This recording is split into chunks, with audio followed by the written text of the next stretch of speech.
देखिए, आज जो है इस वीडियो में हम पहला जो चैप्टर प्रकाश का परावर्तन है उसमें गोलीय दर्पण से संबंधित जो कुछ पद है उसके बारे में हम समझाएंगे। ठीक है, ध्यान से देखेंगे कौन कौन से जैसे पद सब यहाँ दिखाई दे रहा होगा। पहला आपको वक्रता त्रिज्या जैसे है, वक्रता केंद्र है, ध्रुव है, मुख्य अक्ष है या मुख्य फोकस है, फोकस दूरी है। इन सब चीजों के बारे में हम लोग अभी अध्ययन करेंगे, एक एक पॉइंट हम लोग समझेंगे। देखिए, सबसे पहले हम लोग बात कर रहे हैं वक्रता त्रिज्या के बारे में, जिसको हम लोग इंग्लिश में सेंटर रेडियस ऑफ कर्वेचर बोलते हैं। देखिए, यहाँ वक्रता त्रिज्या है तो रेडियस ऑफ कर्वेचर। तो यहां पर ये जो अवतल दर्पण जो दिखाई दे रहा है, ठीक है, तो अवतल दर्पण या उत्तल दर्पण दोनों ही क्या है, गोलीय दर्पण का भाग है। तो यहां जो ये जो दर्पण दिखाई दे रहा है वो किसी ना किसी एक गोले का पार्ट है, एक भाग है।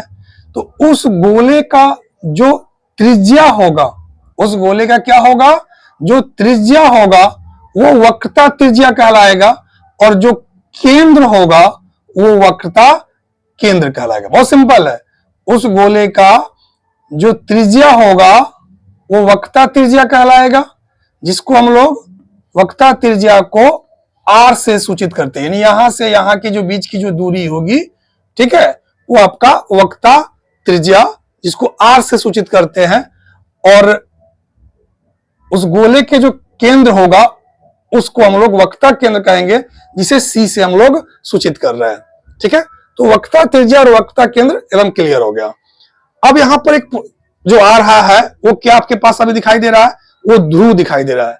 तो देखिए, यहां पर ये जो गोलीय दर्पण है, ये जो दर्पण जो दिखाई दे रहा है, ठीक है, इस दर्पण के ठीक बीचों बीच जो बिंदु होता है, ठीक बीचों बीच ही, ध्यान देखिएगा, गोलीय दर्पण के वह बिंदु जो इसके ठीक बीचों बीच पड़ता है, यानी ठीक इसको बीचों बीच, यहां से यहां जो पार्ट दिखाई दे रहा है ना ये दर्पण, तो इसके ठीक बीचों बीच जो पड़ रहा है उस बिंदु को हम लोग क्या बोलते हैं, ध्रुव बोलते हैं। और इसको हम लोग ध्रुव को इंग्लिश में पोल कहते हैं, इसीलिए इसको हम लोग पी से सूचित करते हैं। देखिए, अब यहां पर ध्यान से समझेंगे। अब ये वक्रता केंद्र और ध्रुव, ठीक है, वक्रता केंद्र और ये ध्रुव, ये फोकस, इससे जाने वाली जो रेखा है उसे हम लोग क्या बोलते हैं, मुख्य अक्ष कहते हैं। ठीक है, इससे गुजरने वाली रेखा को हम लोग क्या कहते हैं जी, मुख्य अक्ष कहते हैं, जिसको इंग्लिश में प्रिंसिपल एक्सिस भी बोलते हैं। अब यहाँ एक और पॉइंट है जिसको हम लोग बात, मुख्य अक्ष तो क्लियर कर दिया गया कि गोलीय दर्पण के ध्रुव एवं वक्रता केंद्र को मिलाने वाली रेखा को हम लोग मुख्य अक्ष कहते हैं। अब मुख्य फोकस क्या है, तो देखिए मुख्य फोकस यहाँ पर दिखाई दे रहा होगा।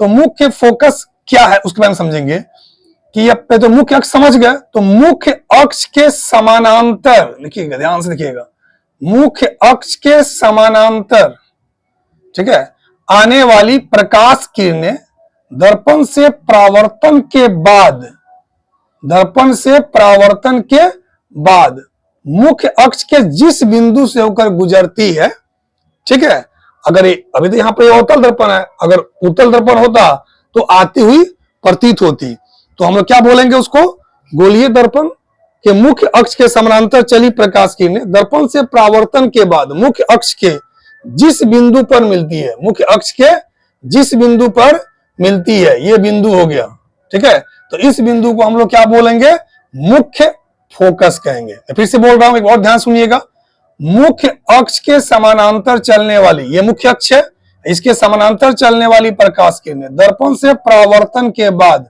मुख्य अक्ष के जिस बिंदु पर मिलती है या आती हुई प्रतीत होती है, उसे हम लोग क्या कहते हैं, मुख्य फोकस कहते हैं। ठीक है, मुख्य फोकस, ध्यान सुनिएगा, मुख्य फोकस और ये ध्रुव के बीच की दूरी को फोकस दूरी कहते हैं। क्या कहते हैं जी, फोकस दूरी, यानी यहां से यहां के बीच की दूरी को हम लोग छोटा एफ से सूचित करते हैं, छोटा एफ। यानी ध्यान समझिएगा, मैं फिर से यहां पर समझाने के लिए मैं बता रहा हूं आपको, यानी पी और एफ की जो दूरी है वो फोकस दूरी कहलाएगा। पी से एफ की जो दूरी है वो क्या कहलाएगा, फोकस दूरी, जिसे हम लोग एफ से सूचित करते हैं। ठीक है, और पी से सी की जो बीच की दूरी है P से C के बीच की दूरी वो आपको वक्रता त्रिज्या कहलाएगी, जिसको हम लोग R से सूचित करते हैं।